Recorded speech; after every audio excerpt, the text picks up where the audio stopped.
સંઘ પ્રદેશ દીવમાં મેઘરાજાનું ફરી એક વખત આગમન જોવા મળી રહ્યું છે। દીવમાં ધોધમાર વરસાદ વરસી રહ્યો છે। દીવ શહેરના ઘોઘલા, વણાકબારા, નાગવા, દગાચી સહિતના સમગ્ર દીવ જિલ્લામાં હાલ તો કડાકા ભડાકા સાથે વરસાદની શરૂઆત થઈ છે।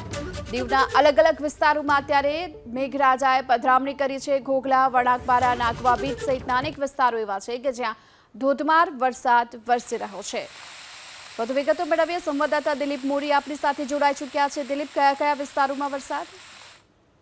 જે વાત કરવામાં આવે તો આજે અતિ ભારે વરસાદની આગાહી છે અને આગાહીના પગલે અત્યારે વહેલી સવારથી જ મતલબ કે 20 મિનિટ પહેલાથી દીવ અને દીવના જે ગ્રામ્ય પંથકો છે તેમાં ધોધમાર વરસાદની શરૂઆત થઈ છે। કાળા દિબાંગ વાદળો છે તે છવાયા છે અને કડાકા ભડાકા અને વીજળીના ચમકારા સાથે દીવમાં વરસાદનું આગમન થયું છે। જોકે ગઈકાલે પણ વરસાદ હતો, પરંતુ દીવ ગઈકાલે કોરું ધાકડ હતું।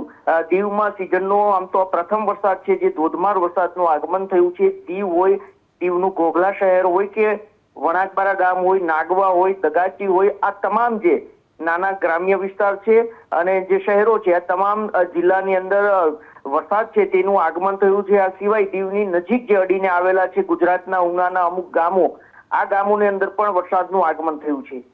જી આભાર આપનો આ સમગ્ર માહિતી બદલ। તો સંઘ પ્રદેશ દીવ અને આસપાસના ગ્રામ્ય વિસ્તારોમાં હાલ પહેલીવાર ધોધમાર વરસાદ વરસી રહ્યો છે અને જો કે આ સાથોસાથ હજુ પણ આગામી 5 દિવસ સુધી વરસાદી માહોલ યથાવત રહેવાની શક્યતા છે।